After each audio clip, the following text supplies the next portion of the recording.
Once Africa's second largest country, Sudan is now a nation divided, millions of civilians trapped in a deadly struggle.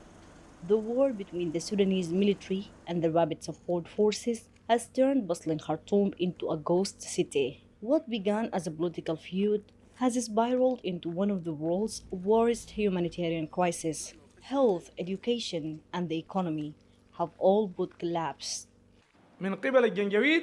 Over 70% of the hospitals are out of service. The capital was occupied by the RSF militia for 2 years. Health facilities were occupied as well. This prevented any efforts to defeat the pandemics as the state was a war zone. And even medical staff were targeted and killed, and ambulances were looted. With hospitals shut down and aid convoys struggling to reach conflict zones, civilians bear the heaviest cost. We escaped under gunfire and lost my husband. I once lived in Omdurman, and after the RSF lost their ground there, the city was hit by diseases like cholera and malaria. Luckily, we're still alive, and that's something to hold on to. For families like hers, Port Sudan offers a fragile safety, far from the front lines, but even farther from home.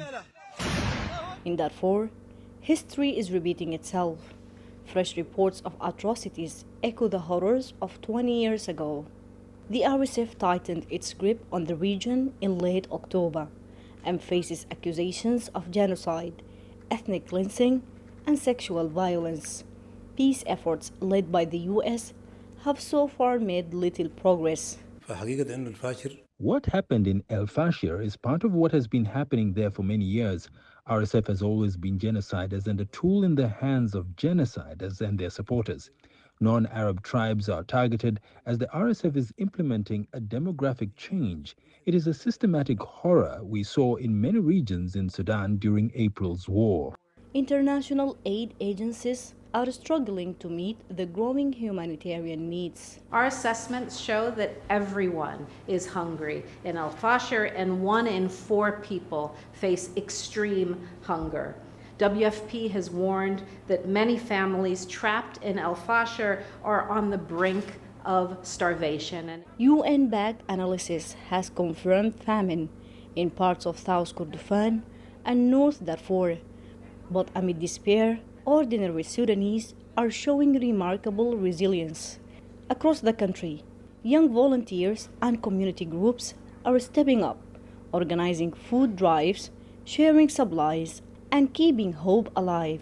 The biggest role is played by philanthropists. We just help those in need and deliver where we can. We may not stop the fighting, but we can keep our communities alive, connected, and hopeful. Sudan's story is one of tragedy, but also of courage. From Khartoum to Darfur, from refugees camps to aid convoys, ordinary people continue to stand tall in the face of war. As wars spread across Africa, from Sudan to Congo, the Sahel to Ethiopia, voices like these remind the world that resilience still endures, even when peace feels out of reach. Naba Muhiddin, CGTN, Port Sudan.